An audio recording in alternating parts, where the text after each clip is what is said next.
Hey College Success, this is your video for week 7 already, which means a few things. First, we're almost halfway through with the semester. And second, spring and spring break is just right around the corner. So warm, happy thoughts.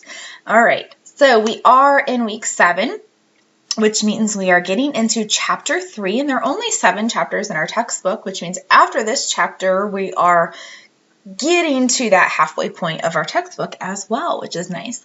So week 7, chapter 3, we are going to have 2 assignments this week. You'll see that there is no discussion forum, which goes back to whenever you don't have a discussion forum, both assignments will be utilized for attendance purposes. So make sure that you complete both for full week 7 attendance. Completing only one will get you half attendance points.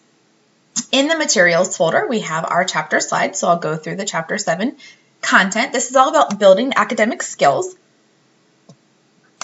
So we'll first talk about memory. And this is going to directly connect to one of your assignments that you're going to have this week on memory.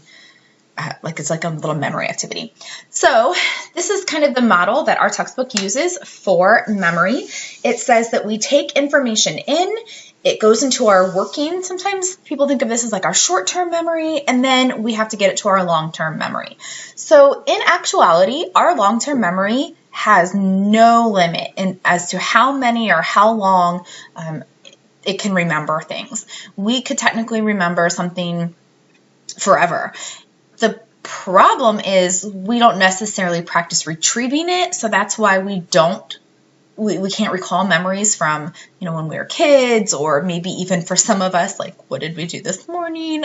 So if you don't practice retrieving information, that's when it kind of gets lost in your long-term memory. It's still there, you just can't retrieve it any longer. So this is kind of a way to help you think of, how can you get that information out? So the first step in the memory model, again, we're kind of using this model here, is we encode, which is typically our senses. We use our senses to take in information. We see something, we hear something, we smell something, whatever it might be. And based on what's currently going on, as well as what's happened in the past, we are able to be like, oh, I need to remember that, or that's not really important. We kind of navigate and sift through what we take in, because if you think about it, our senses are constantly seeing and hearing and tasting and feeling things, but it's what we actively work on to kind of get into our working memory to help us with that memory process. And so after we've taken something in, we've seen it, we've heard it, we've read it, whatever capacity we've done that in, we have a little bit of time to work on it, to get it from our working or short-term memory into our long-term memory. And so what does that look like? We can only remember a certain amount of time and a certain amount of things in our working or short-term memory before they go away. And so there's certain strategies that we have to try to rely on in order to help us take that information from short-term to long-term. So here are some examples.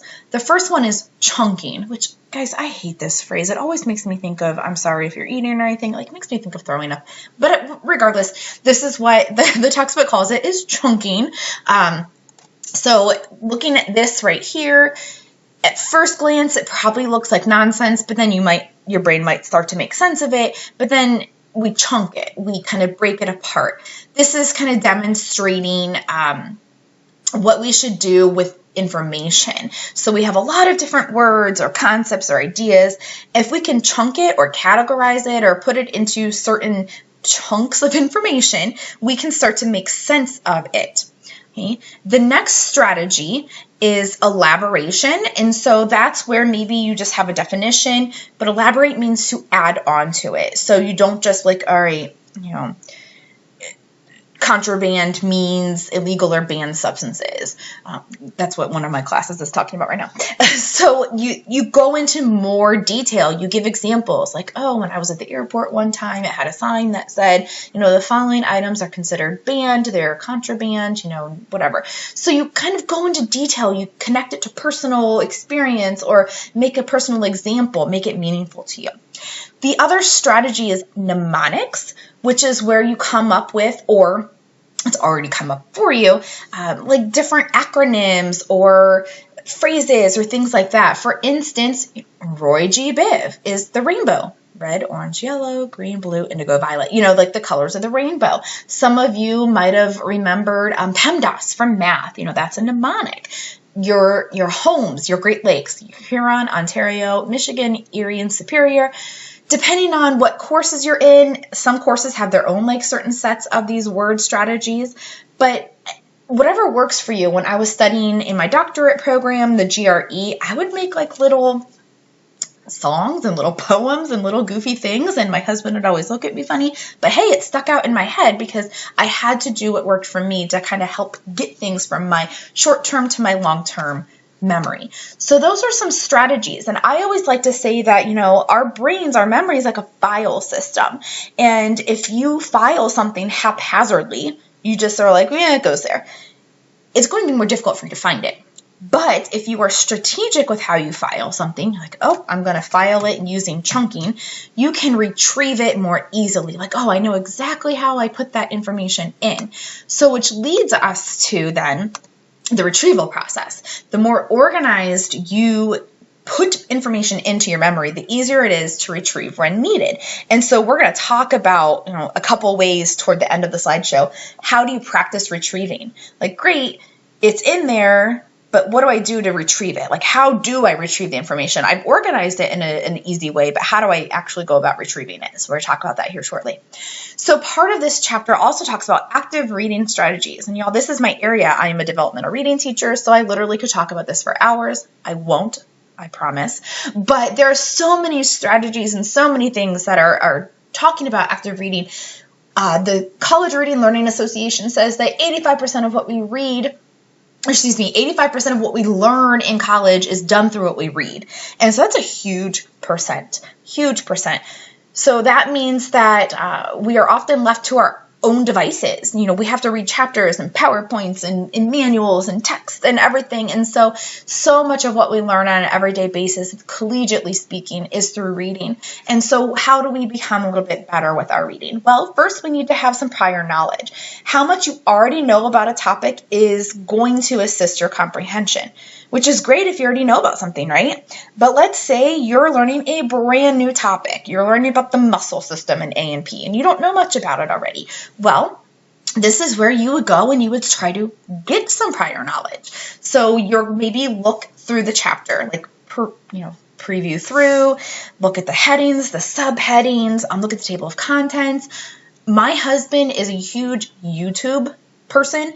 If he wants to know anything, like mostly like fixing things, he'll go to YouTube first and he'll look at that video and he'll kind of learn from that to help him navigate. The same thing can be done for information. So let's say you're learning about the muscular system, different muscles, and you could go to YouTube and watch a video. You can go to Google. Now, again, you want to be careful with internet sources, be mindful, look at the validity and the authenticity of them, but you can really look at those videos and online sources to help set some prior knowledge, set some base foundation so that when you start reading, it becomes a little easier. You also want to connect with what you already know. What do you already know about certain things, or what have you learned about this topic, to kind of start getting those synapses in your brain connecting so that you're warming your mind up, and which is going to lead to this. The 3R method, which is read, recite, review. But I am going to use this in the context of the SQ3R. This is a little bit more in depth. So SQ3R. Now, in my reading classes, I don't teach it as SQ3R. I teach it as just the reading process. These are things that you should be doing before, while, and after you read. So let me talk about these as I can here. Survey and question. These should be done before you read. So let's say you have chapter 1. Have you ever had a teacher say, okay, chapter 1, due Friday, see you then? And you're like, do I have to talk about it? Do I have to write about it? Is there going to be a pop quiz?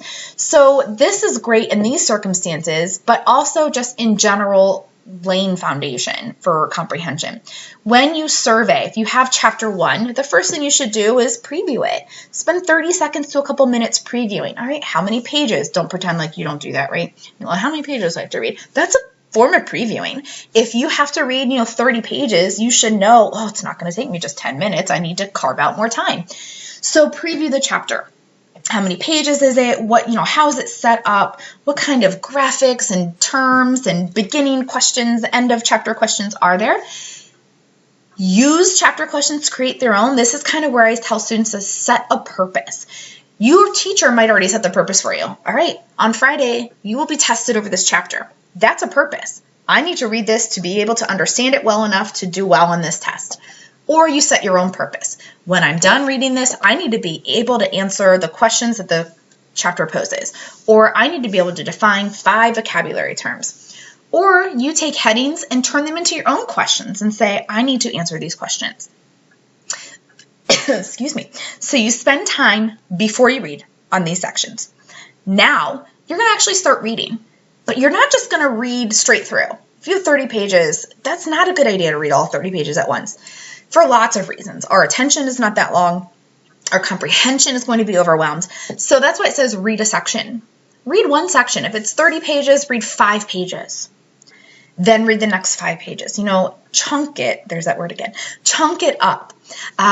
What I would recommend during this time when you're reading, and we're going to talk about this here in the next couple slides as well, but just read. Don't take notes. Don't highlight. Don't underline. Don't annotate. Nothing. Just read. Because if you've ever highlighted or underlined as you read, you might look at the page and you're like, well, damn, I just highlighted the whole page. Well, that's because while we read, we think everything is important. But if we read and do nothing and then be like, okay, these last 5 pages, then you have a sort of, this perspective, okay, this is what is really important in this section. Then you can go back and highlight or annotate or take notes. Also, it allows you at page 5 to be like, oh, I didn't understand this. I need to reread this section. So you're only rereading 5 pages instead of getting to page 30 and be like, I was lost since page 1. All right, and then you need to do these 2 parts after you're done reading each section. Okay, just quickly, you can either write a summary or just in your own head, all right, what was this about? And then review what made sense, what didn't make sense, what do I need to do? So this is going to and designed to improve your overall comprehension. So as I mentioned, highlighting. You want to make sure you do that after you read. So don't highlight while you read. After you read the section, go back and highlight what you think is important. That's what it says right here. Highlight during that last part of the process. And you want to make sure that you're not highlighting everything. Some people highlight the whole page. That's just as ineffective as highlighting nothing at all. You want to make sure that it's about 25% of your page is kind of the rule of thumb. 1 or 2 sentences per paragraph. That way you're not highlighting too much. If you want more reading tips, I am always available to talk to you about that because that is, again, my area of extreme interest and research, and that's what I teach face-to-face most often. All right, our next chapter of our text starts talking about note-taking. Now, I do want to preface this with saying some people aren't note-takers, and that's okay because you might be an audio learner. But if you know audio learning is not your strength, you should probably be taking some kind of notes. Note-taking does not start right at class time. It starts before class. It starts by, reading ahead of class if you can, so that way while you're in class, you can pay attention to the lecture and not feel like you have to write everything down because you already set some prior knowledge.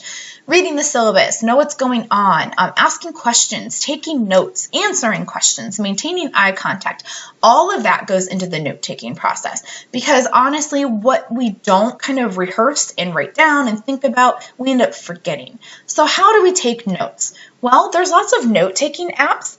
I personally need the paper pencil type notes. So note-taking apps are not something that I dabble in, but there are a lot of good note-taking apps out there, or some people just like to pull up a Word document and type their notes. These are the least effective type notes called linear notes, where you literally just kind of write with no structure, with no style, because it all blends together. You need to have some more structure to it, which is why our text outlines, which a lot of people think of as writing strategies, but it's a really good note-taking strategy as well. It's really structured. I personally like Cornell method because it sets up a really nice, like a study guide almost. In the left-hand side, you write down like a question, a heading, a definition term, and then over here, you define the rest of the term. You answer the question. You go into more detail, and you can kind of set that up as a study guide, and that's a really nice way to organize your notes. If you're a visual person, our text kind of recommends using concept maps or matrix note-taking. So there's more information on that in our book as well. Some general note-taking tips. If you're in an actual classroom, and this could also work really with, online lectures, especially if you have a class that lectures like I do in a video. If the instructor is spending a lot of time on a topic, that's a big clue that, hey, this is important. If the information is repeated or they give lots of examples or talking a loud or more passionate voice, I have to watch this because I often talk quickly and pretty passionately, so I have to really monitor whenever, I really want my students to write something down. I'm pretty direct about it, like, hey, you need to write this down. But if the instructor does write it on the board, if it's presented, those are all great ways of knowing, like, I should probably write this down. Even if you are an audio learner, it's a good idea to have something near you just in case you need to jot something down as well. The key is just finding a strategy that works for you. And if you're new to college, it might take a while. You might try like regular bullet points and be like, oh, that's not really going so well. And so the next class or the next semester, you try Cornell Notes. So you need to find what works best for you. Okay, and then we're going to talk about study strategies. One of the most effective ways to study is this idea called picture superiority effect. It says that memory for images is stronger than just memory for words. So what does that mean? That means if you can connect ideas, words, definitions with pictures, you have a better chance of remembering. So that's picture superiority effect, like pictures are superior. You want to try to connect ideas and definitions to pictures, and that's going to allow you to remember the information. These are also some more of those retrieval strategies I talked to you way back at the beginning of the slideshow. Testing your knowledge. I was a big nerd. I still am a big nerd, but I loved making practice tests. That's what I did very often when I was going through my academic programs. I would make practice quizzes. In fact, that's how I have my kids study. I make them practice quizzes now, and they have to answer them because it practices retrieving information from our long-term memory in a way that has us kind of pull it out and apply it. Testing effect is proven to be very powerful because it practices getting information out of your long-term memory. That could look like a practice test. It could look like flashcards. It could look like someone studying with you out loud. It just depends. Everyone's going to do that a little differently. Another way that is really effective is teaching to learn, because when you teach someone, you have to know the information. And sometimes preparing to teach allows you to see like what you know and what you don't know. So teaching is a powerful learning and studying tool. Some tips if you are in a study group, which again, COVID, it may not be as common right now, but if you are in a study group situation, whether by choice or not, making sure that the group all has kind of established some ground rules, like here we're going to be on time, we're going to be prepared. Each group member has a role. You're going to take the notes, you're going to keep the time, you're going to kind of make the agenda. That way it gets a little bit more organized from that. Speaking of organization, remembering information is helpful because you want to organize it in a way that makes sense. Put information in your own words. Learning only has meaning when it has meaning to you. Meaning you can talk about facts all day long, but unless you start making connections to your career, to your personal life, to your own examples, it's not going to really stick with you. All right. And coming up with a study plan. Often when we make our schedules, we put in our work schedule, we put in our class schedule, but we don't build in a study schedule. We need to make sure we have an approach, like every Monday and Wednesday, I'm going to study from 12 to 2 or whatever the case is. And then when you're studying, how are you going to study? Have that already planned out. All right, there's chapter 3. There's the content. So again, that'll be for week 7 this week, and it'll continue for week 8. So 2 assignments this week. We'll go into the assignment folder. These are due by Sunday. Here is your memory assignment. Test your memory. You can see there's 2 things with this. You are going to click on this. It's going to open up into one of these kind of additional slideshows. You're going to hit next. It's going to have you, I'm going to close out of that because that's part of the thing, but it's going to have you memorize like a list of words. And please no cheating and pausing the video right there. Honestly do it and try, just because it's just an activity. You're not going to get anything like right or wrong based on what you remember, but you're going to click on that. And that's going to have you answer these 3 questions below. And when you click in here, the 3 questions will reappear. And I recommend just typing it under the right submission, like right here. So question 1 says, how many words were you able to remember? Question 2 says, which words did you forget? Question 3 says, what memory techniques did you use? So I will not see the results of this right here. All I will see is when you submit this. So make sure you take this first and then answer those 3 questions. Okay. The second and last thing you're doing is another college resource reflection. You guys have done resource reflections now on career services. You've done one on the digital library. So now you're going to do this on student life and recreation. I'm not sure if you knew or not, even though we're a 2-year college, we have a lot going on here. Now, again, COVID has kind of like slowed things down, but it's great to know about this. So what I'm going to ask you to do is take a look at all the organizations and clubs we offer. So you'll click on this. And I actually already have it up and going right here. You can see, look at all this. We have a boatload. So let's say something looks familiar. You're like, oh, I'm a culinary major. Let me find out about this. It'll kind of pull down here, a quick little description, and then here's the advisor. And you could contact them. Now, in a normal semester, we have like a little calendar that would go through, they usually like have it down here, but we have a calendar that would talk about like, hey, here's when everything is happening. Not much is happening right now, so we're not seeing that. But you could always email if you are seriously interested. You don't have to.